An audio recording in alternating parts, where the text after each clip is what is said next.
What is going on, everyone? Welcome to another very exciting episode right here on the MIgardener channel. In today's episode, I'm going to be showing you how to get the most bang for your buck when it comes to garden soils. There are a lot of soils out there, and so I am surrounded by soil today so that I can talk about them all and really break down each one so that you know and have the confidence when you go to pick out soil, if you have to go buy it by the bag, that you're getting the most bang for your buck. Because one of the biggest mistakes I see people making is spending way more than they have to on soil because they go with something that's not intended for their application at all. Or they sell themselves short by getting a really cheap soil when they should have gone a little bit more premium for their gardening style, and it ends up really setting them back and wasting a bunch of time and money. And so you want to find the application that kind of matches the type of soil that you're using. Now, like I said, I'm surrounded by soil here, and it varies from very inexpensive to kind of middle of the road expensive. But there is soil not here, that is not represented here, that is extremely expensive, that a lot of people will use and talk about, but I don't ever recommend it for any type of gardening that we would do, and that's because we don't grow marijuana. Just plain and simple. I'll put it out there. You know, we don't talk about that too much here on this channel because we grow lots of herbs, but not those herbs. And if you do, you, but we don't. And when it comes to growing those different types of plants, there's a lot of money in that industry, and so soils can cost $50 to $60 a bag. But if you're talking about practicality with growing things like basil, my type of herbs, basil, you don't need to spend $30 to $50 on a bag of soil.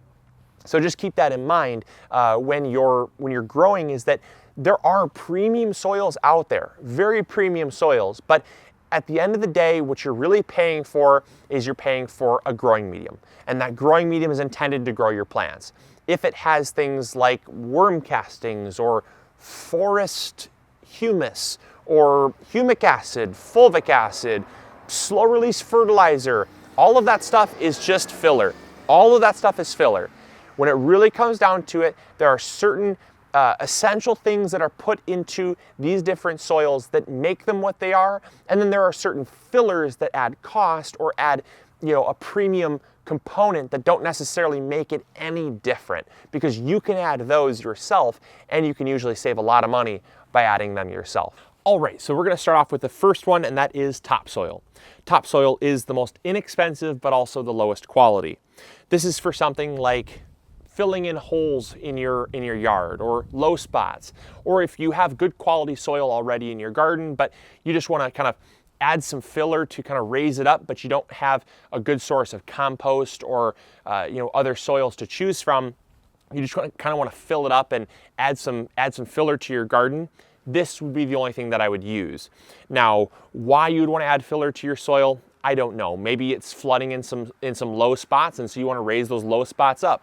That's fine. That's totally fine. This is used to grade soil.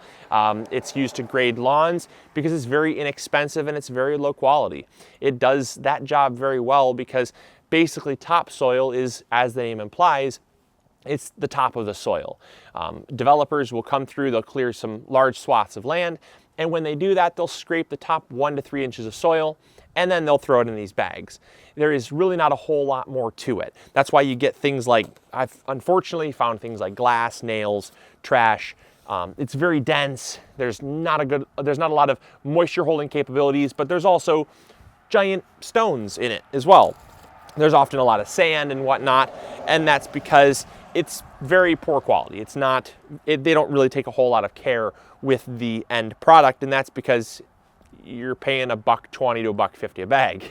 It's not premium stuff. But like I said, I wouldn't spend $5 a bag or even $3 a bag if I'm just filling in some low spots. You don't need to do that. So that is topsoil. Now, it does not have anything like sphagnum peat moss, which is something that we're going to talk about. Sphagnum peat moss is basically an aeration agent. It adds fluff, it adds organic matter. It also adds cost. And so the next thing that you're going to go up to after a potting mix is something like, after topsoil is something like a potting mix.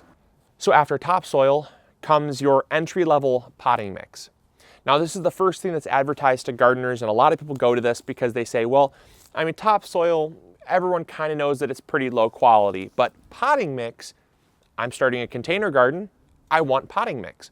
Well, not true. And that's because this type of potting mix, this really inexpensive potting mix, is going to actually have a lot of topsoil added. This potting mix is only $2 a bag, and that means only 50 cents more a bag than the topsoil is. And the reason why it's so inexpensive is because it only has about 1% perlite. It has no vermiculite, two things that you'll find in some of the more higher grades of potting mix. So it only has 1% perlite, no vermiculite. It only has about 5% sphagnum peat moss, and the rest is, you guessed it, topsoil. So it's very dense, it's very heavy, and you're really ultimately just paying a premium for topsoil. This essentially is topsoil. So this is the next line up from that. Very inexpensive, very low quality, but it does have some sphagnum peat moss, so it's going to give you a little bit of fluff if you are totally desperate and you do not have any money in your budget to purchase any other type of soil.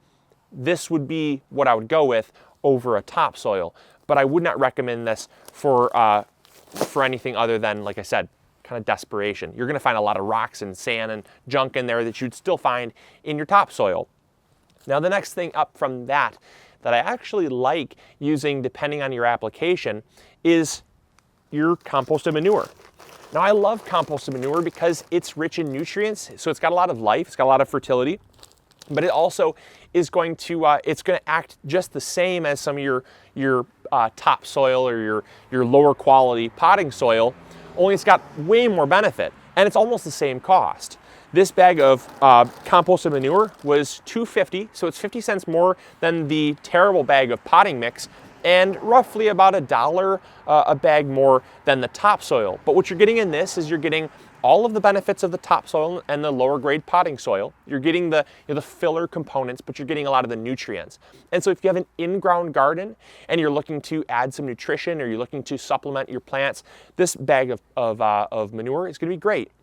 Now, this is not going to add a lot of fluff to your soil. That's because this is lacking sphagnum peat moss. This is lacking humus. This is lacking that organic material that is actually going to add fluff, aeration, and oxygen to your soil. So this is missing that, but it brings nutrients. So like I said, if you're growing in ground, you don't want to spend a lot of money on adding fluff, because chances are you're going to be regularly tilling up your garden. Now, it's not ideal to till your garden, but chances are if you're growing in ground, you're going to be regularly working your soil, and that's going to cause you to basically aerate your soil seasonally. And so this composted cow manure is going to be great for you. Now, the next thing is your kind of the beginning of the potting mix that I would recommend. This is potting mix. Now, what you're going to find in this potting mix is you're going to find that it's about 25% sphagnum peat moss. It's about 40% mulched up wood or like humus material, and then the remainder is perlite and vermiculite. And that's because the reason why this is not frozen and very dense is because of the fact that they don't have any topsoil or any manure or anything like that in here. This is just perlite, vermiculite, sphagnum peat moss, and humus. So this is a very light, very fluffy, very rich in nutrients mix, but it's also very expensive. So you go from $1.50 to $2 to $2.50 up to $5. Now, this is ideal for things like containers. I would not use this in raised beds, and that's because you're going to use a lot of it. You're going to use a lot of this material in raised beds, and you're just not going to get a lot of bang for your buck out of this. I would much rather you take one bag of the composted cow manure and mix it a 1-to-1 ratio with just a block of sphagnum peat moss. You can buy blocks of sphagnum peat moss at the same place you can buy all these bags of bagged soil. And you mix 1-to-1, you've got yourself a really good raised bed mix that's going to work great for growing plants. But this is pre-mixed. It's got a lot of premium stuff in it. It even has a slow release fertilizer added. So you're spending a lot of money for something that would work really well for potting mix, but not great for raised bed mix. Again, this is going to hold on to moisture really well, which is key in containers, but it's also going to, it's going to be very lightweight. Very dense things are not ideal in containers because moving containers around is a pain in the butt. And so this is very light, and it's going to give you the density that you're looking for. All right, and last but not least is your bagged compost. Now this is about the same cost as your potting mix, but it's so much better for something like a raised bed. And that's because it's going to give you the aeration, the oxygenation. The soil is going to stay loose, it's going to stay mobile, water is going to be able to penetrate through better, but it also has the nutrients.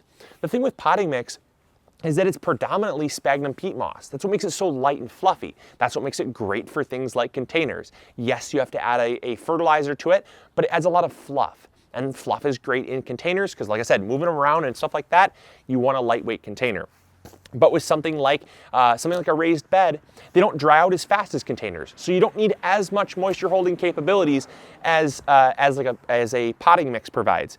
You also get more nutrients than you get in a potting mix. So even though they're the same cost, you're gonna get moisture holding capabilities, aeration, you're gonna get that fluffy nature, you're gonna get nutrients and whatnot. So this is better for a raised bed.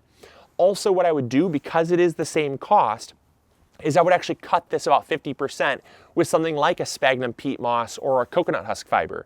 Because this is pure compost, it can be diluted a little bit and you're gonna save a lot more money. It's gonna stretch a lot further. And so yes, you could fill up a 4 foot by 4 foot raised bed with this, whereas you could fill up a 4 foot by 4 foot raised bed with potting mix, but you're gonna spend a lot more money in the long run because this does not have any compost in it. This potting mix here is predominantly like a peat moss or a coconut husk fiber or something like that. Whereas, like I said, this is just pure compost. So this is gonna stretch a lot further. So that's why I would use this in a raised bed and use a potting mix in containers. Now the question always comes up, Luke, I know a lot of it's marketing. I know there's a lot of different mixes out there nowadays trying to target different gardeners, and that is absolutely true. And that's why I would just stick to the basics. Don't get any of the frills or the fluff. Don't spend more than you have to. Know what you're getting. And how you know what you're getting is just simply by reading the side of the bag. They're gonna give you a breakdown of all of the things inside of that bag. They have to, by law, they have to. And so it's gonna tell you if it is compost, if it's manure, if it's sphagnum peat moss, if it's perlite, vermiculite, the different percentages of all of them. It's gonna give you that breakdown so that you know what you're buying.